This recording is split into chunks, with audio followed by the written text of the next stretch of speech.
মামা লাউ ঝাল এ সালা যেমন একটু আগড়ায় আটকে থাকে, একবার ঝাললেই ফোকাত করে বেরিয়ে আসে। এসো বাবা মাল খাও। না না, মাল পেটে পড়লেই আমি একদম রামচন্দ্র হয়ে যাই, ভালো ভালো কথা বলি। ভালোই তো, মাল খাবার সঙ্গে সঙ্গে আমরা রামলীলাও দেখবো। ওরে বাবা, এতটা? না না, আমার তো এক চিপিতেই নাট বল্টু ঢিলে হয়ে যায়। এক সেকেন্ড, আপনি যখন এত জোর করছেন ঢেলে দিন।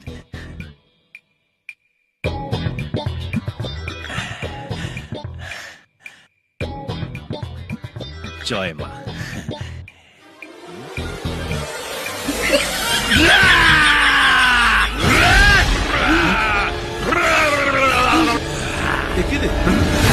রাম হবে বললে তো সালা রাবণ হয়ে গেল। আমি বাড়ি যাই, রোজ রাত হয় বলে বউ খ্যাচ করে। আমি চাই। দাঁড়াও,